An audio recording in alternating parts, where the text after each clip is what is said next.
दाङो एवथुयो ओमफ्राय खानाय बोलाबायो थाग्राफोरनि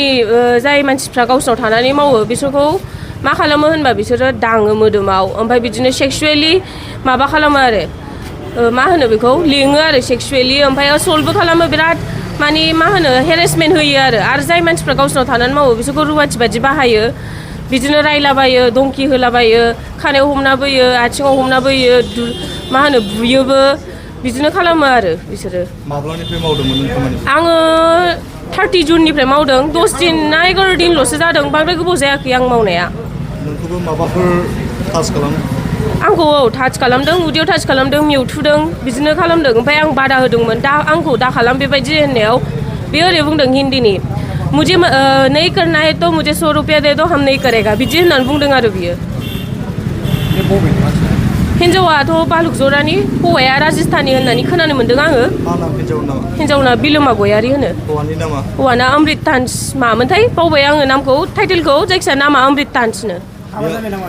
हाबा जानाय जायै जोंथ' मिथिया बेखौ जायखिया सिन्दुरबो थुवा आसानबो गाना आरो बिसोरो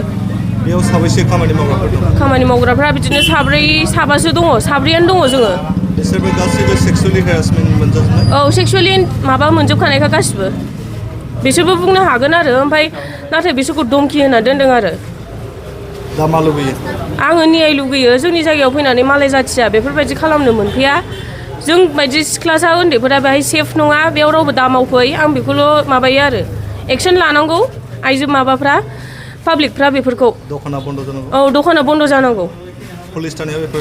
एफआइआर होदों औ एफआइआर होदों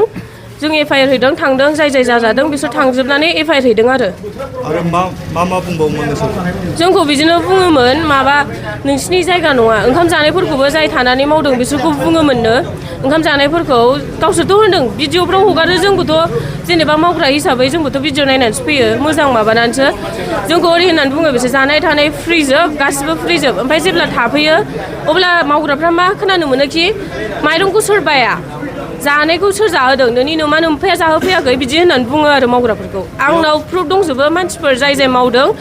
वाट्सएपाव गासिबो कन्टेक्ट खालामहरदों जोंखौ बेफोरबायदि बुंदों होननानै खोन्थाहरजोबदों आरो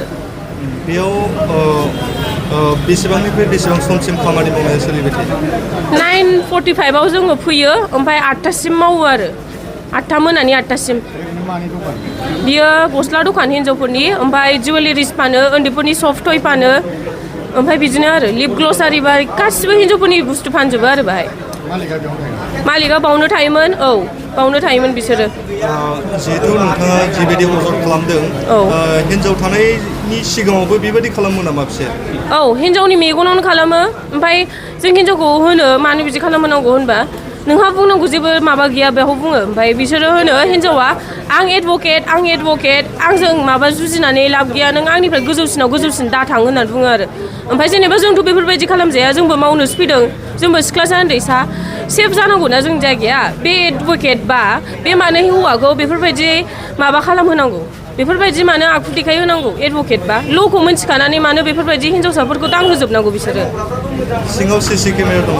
गासिबो सिसि केमेरा दङ मावग्रानि माबा बारान्दानिफ्रायनो रुम सिङाव जे मावग्रा रुम बेयाव गासिबो दंजोबो आरो ओमफ्राय ओरैजाय गावसोर थाग्रा थियाय गैया आरो लामासिम गासिबो सिसि केमेरा दङ भइसबो खोनाजोबखायो गासिबो खोनाजोबो प्रुफ दङ ना माबा बिबा मोनगोन आरो माने सानफ्रामबो नोंसोरो माने गोसो गाज्रि बेयाव खामानि मावबाय थानानै दंमोन औ बिदिनो गोसो गाज्रियैनो बुंजायो जों बुंनो हाला रावबो बुंफेराखै नालाय बिसोरो साहस मोननानै बिदिनो खालामबाय थाबाय आं दिनै आंनि गोसोखौ हमथानानै जोंनि जायगायाव मानो बिदि जानांगौ साननानै जोङो बुंबाय आरो माब्लानिफ्राय खुलिदोंमोन बियो खुलिनायाथ' 1 इयारसो जाबाय खोमा आं बेखौथ' मिथिला जायखिया बिदिनो गोबावानो जाबाय 1 इयारसोआनो जाबाय दां मा नाम दखाननि नाम दखाना लिटिल सरोजिनी नगर